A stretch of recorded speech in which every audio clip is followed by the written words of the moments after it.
जो तू TikTok TikTok चलती है, माना ये सारी तेरी हाई हील्स की गलती है। बस कर ये जलवे न दिखा, ये सब मैं वो देख चुका। तू जैसी तो पट जाती है, फिर दुर्घटना घट जाती है। मैं हूँ शिकारी कुड़िए, खाली मेरा वार नहीं जाता। मुझको ना पहचाने क्यों तेरे घर अखबार नहीं आता। भाई साहब ये किस लाइन में आ गए आप? कोई तरीका है भीख मांगने का? अबे साले। क्या हाल है दोस्तों, आई होप आप सब अच्छे होंगे। आज के इस वीडियो में हम आंसर करने वाले हैं biggest question of the year. तो ये वीडियो एक्सट्रीमली इंपॉर्टेंट हो जाता है हर उस बंदे के लिए जिसको भी एक नया लैपटॉप बाय करना है और 2022 में इसी साल नया लैपटॉप बाय करना है। अभी मजा आएगा ना भिड़ो। हम यहाँ बिगेस्ट क्वेश्चन आंसर करने वाले हैं कि क्या आपको इंटेल के 12 जनरेशन प्रोसेसर्स के साथ जाना चाहिए या फिर AMD के 6000 सीरीज को बाय करना चाहिए। जो भी नए लैपटॉप आ रहे हैं वो अब आपको इंटेल के 12 जेन और AMD के 6000 सीरीज के साथ मिलेंगे। और क्या आपको रियल में 2022 में जो लॉन्च होने वाले लैपटॉप्स हैं उनके लिए ही वेट करना चाहिए, अच्छी डील्स का वेट करना चाहिए, या फिर आपको 21 के लॉन्च हुए लैपटॉप्स ले लेने चाहिए जो आपको अच्छे खासे डिस्काउंट पे मिलते हैं। इसका आंसर भी मैं करूंगा। अच्छा, हमको सिखा रिया है। सो जितने भी कंफ्यूजिंग क्वेश्चंस हैं उन सबके आंसर मिलेंगे इस वीडियो में। आपको बिल्कुल क्लैरिटी मिल जाएगी कि कौन सा लेना है कौन सा नहीं लेना है। आपको बिल्कुल भी कोई टेंशन लेने की जरूरत नहीं है। बने रहिए इस वीडियो में। Hi, this is Arun and you are watching technical drops.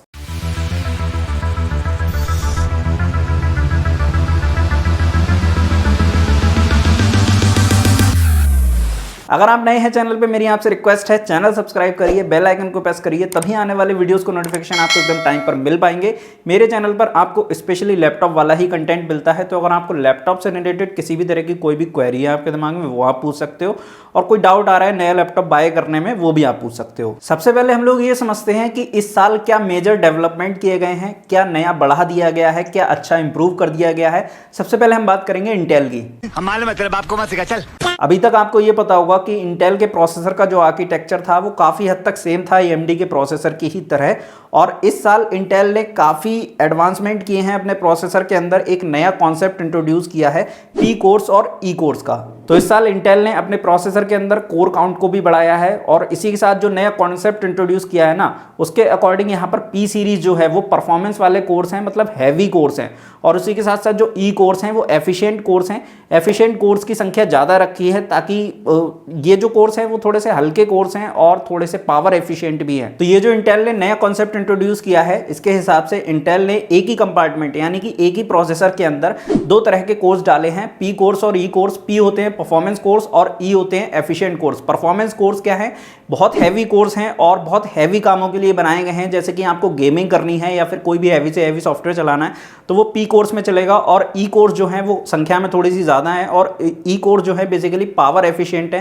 तो यहाँ पर जितने भी हल्के काम होते हैं ना, जो डे टू डे टास्क होते हैं, वो सारा के सारे E कोर संभालेंगे। तो यहाँ पर इंटेल ने एक एप्लीकेशन भी तैयार करी है जिसका नाम है थ्रेड डायरेक्टर। ये अच्छी तरह से मैनेज करेगा कि कौन सी एप्लीकेशन P कोर से चलवानी है या फिर E कोर से चलवानी है, जिससे कि आपकी बैटरी को अच्छी तरह से मैनेज किया जा सके। क्योंकि अगर कोई एप्लीकेशन, जैसे मान लीजिए उसको इतनी ज़्यादा पावर की ज़रूरत नहीं पड़ती है और इतनी ज़्यादा उसको परफॉर्मेंस भी नहीं चाहिए, हल्की फुल्की एप्लीकेशन है, वो अगर कहीं ना कहीं P कोर के अंदर अगर खुलवा दी तो वहाँ पर P कोर जो है ज़्यादा पावर कंज्यूम करेंगे E कोर्स के कंपैरिजन में और बैटरी जो है सारी ड्रेन हो जाएगी। तो इसी को मैनेज करने के लिए थ्रेड डायरेक्टर एक इंट्रोड्यूस किया गया है। इंटेल ने ऐसा किया क्यों है, जरूरत क्या पड़ी इसकी, क्यों इतने सारे कोर्स डाले हैं? पहले तो इंटेल कंजूसी ये करता था कोर्स डालने में अपने प्रोसेसर के अंदर, क्यों कर दिया इस साल ऐसा उसने?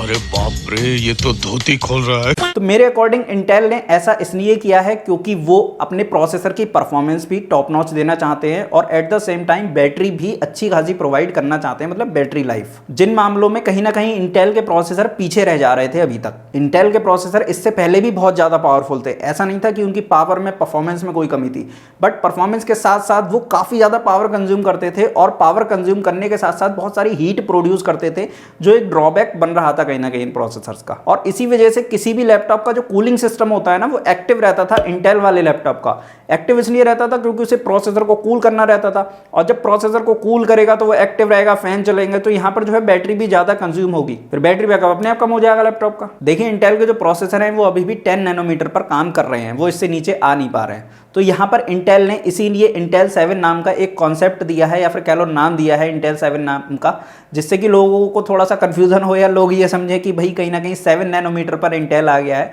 ऐसा लगे लोगों को, तो इसलिए इन्होंने इंटेल 7 नाम रखा है। ये टेक्निक्स का कहीं ना कहीं यूज करना पड़ता है मार्केट में सर्वाइव करने के लिए।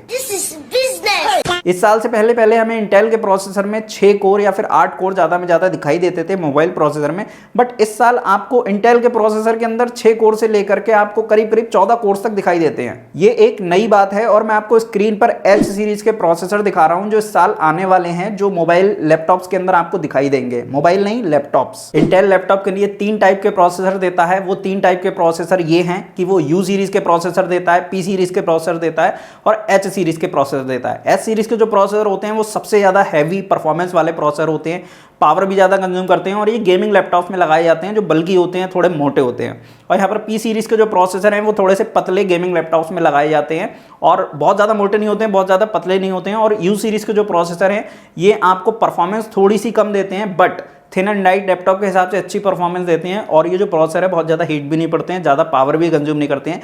तो ये U सीरीज़ के जो प्रोसेसर हैं ये अल्ट्रा बुक्स के अंदर लगाए जाते हैं या फिर बहुत पतले पतले लैपटॉप्स के अंदर लगाए जाते हैं। अब हम ये समझते हैं कि इंटेल ने इस साल नया क्या दिया है, क्या आपको बढ़िया लगेगा इन प्रोसेसर के अंदर। तो सबसे पहली चीज ये है कि PCI Gen 4 की सपोर्ट इन प्रोसेसर्स के अंदर इस बार आपको देखने को मिल जाएगी। थंडरबोल्ट तो है ही पहले से, थंडरबोल्ट 4, इसी के साथ साथ DDR5 और LPDDR5 रैम सपोर्ट भी इन लैपटॉप्स के अंदर आपको देखने को मिल जाएगी।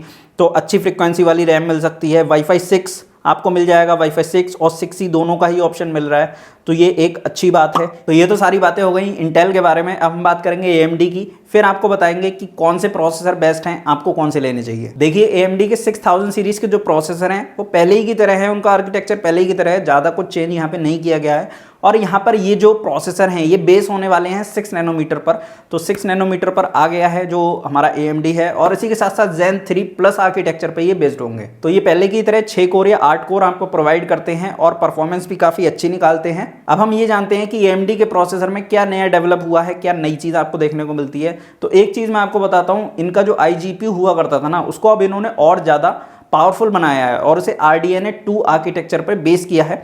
तो RDNA 2 इन्होंने नाम रखा है अपने नए GPU का। और यहाँ पर ये जो परफॉर्मेंस है ना पहले से बहुत अच्छी निकालेगा, इसे हम परफॉर्मेंस सेक्शन में डिस्कस करेंगे। तो यहाँ पर भी आपको PCI Gen 4 की सपोर्ट देखने को मिल जाएगी। USB 4.0 एक नई चीज़ ये लोग लेकर के आए हैं। थंडरबोल्ट तो AMD वाले नहीं दे सकते क्योंकि वो इंटेल का पेटेंट है। तो यहाँ पर ये जो USB 4.0 प्रोवाइड कर रहे हैं ना, ये आपको काफ़ी अच्छी 40 गीगाबिट पर सेकेंड तक की IO बैंडविड्थ आपको प्रोवाइड करेगा। DDR5 और LPDDR5 की भी सपोर्ट इसके अंदर आपको देखने को मिल जाएगी। इसी के साथ साथ आपको एक्सक्लूसिव सिक्योरिटी फीचर्स भी इसके अंदर देखने को मिलेंगे जो कि पहले से थोड़े ज़्यादा इंप्रूव्ड हैं। और हार्डवेयर बेस आपको नॉइस कैंसलेशन देखने को मिलेगा ऑडियो कॉल्स के लिए, वीडियो कॉल्स के लिए, और AI पावर्ड ऑडियो आपको इसमें प्रोसेसिंग टेक्नोलॉजी देखने को मिलेगी। अब यहाँ पर वीडियो का बहुत इंपॉर्टेंट पार्ट आ चुका है। यहाँ पे हम दोनों टाइप के प्रोसेसर्स की परफॉर्मेंस कंपेयर करेंगे। तो जो परफॉर्मेंस को कंपेयर किया जाता है वो दोनों ही सीरीज़ के टॉप एंड प्रोसेसर को उठा लिया जाता है और उसके बाद उनकी परफॉर्मेंस को कंपेयर किया जाता है। तो ओवरऑल अगर देखा जाए तो इंटेल के 12 जनरेशन के प्रोसेसर करीब 50% फास्ट हैं AMD के 5000 सीरीज से, वहीं at the same time M1 Max से भी जो कि एप्पल का है और इंटेल 11 Gen से भी। अगर हम सॉफ्टवेयर पार्ट की बात करें, प्रोडक्टिव टास्क की बात करें, तो इंटेल के जो प्रोसेसर हैं वो परफॉर्मेंस करीब 44% बेटर देते हैं एडोबी सॉफ्टवेयर्स में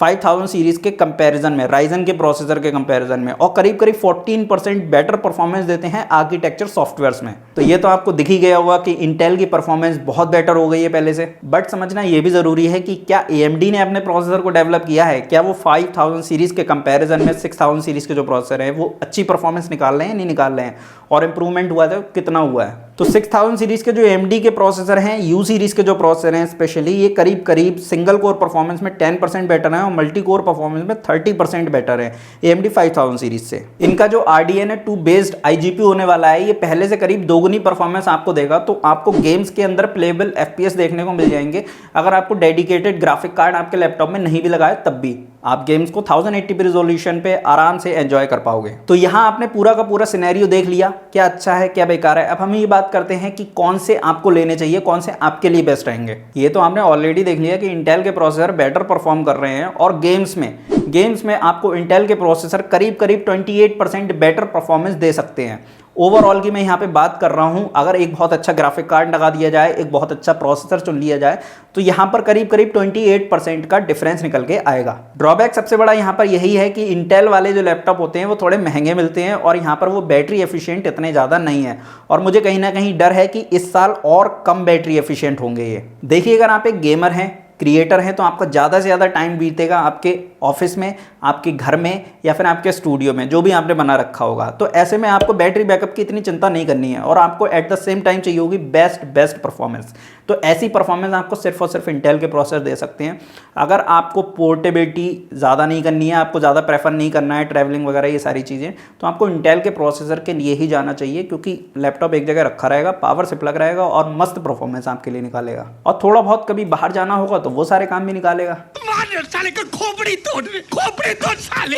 लेकिन अगर आप एक स्टूडेंट हैं, एक प्रोफेशनल हैं या फिर एक डेवलपर हैं, तो आपको हर हाल में AMD वाले लैपटॉप ही लेने चाहिए, या फिर आपको ज़्यादा पोर्टेबल लैपटॉप चाहिए तो भी आपको AMD वाले ही लैपटॉप लेने चाहिए। तो यहाँ पर क्या होगा, आपको बैटरी बैकअप बहुत अच्छा मिलेगा, परफॉर्मेंस भी बहुत अच्छी मिलेगी लैपटॉप्स के अंदर, और लैपटॉप इतने ज़्यादा महंगे भी नहीं होंगे इंटेल के कंपैरिजन में, क्योंकि AMD आपको परफॉर्मेंस के साथ साथ बेस्ट बैटरी लाइफ भी ऑफर करता है। पार्टी बदल लिया साला। देखिए, अब ज़्यादा कुछ तो बचा नहीं है कहने के लिए, सब कुछ मैंने आपको बता दिया है। अब डिसीजन आपके हाथ में है, क्या लेना है क्या नहीं लेना है।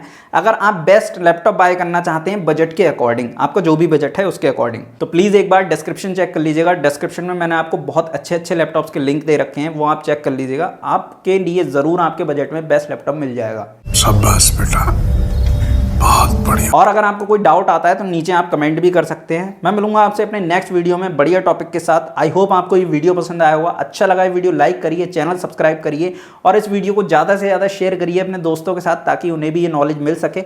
जो भी थोड़ा बहुत मैं जानता हूँ, जो भी मैंने आपको बताया है, एटलीस्ट ज़्यादातर लोगों तक पहुँचना चाहिए। इसी के साथ मिलता हूँ आपसे अपने नेक्स्ट वीडियो में बढ़िया टॉपिक के साथ। तब तक के लिए नमस्कार, जय हिंद।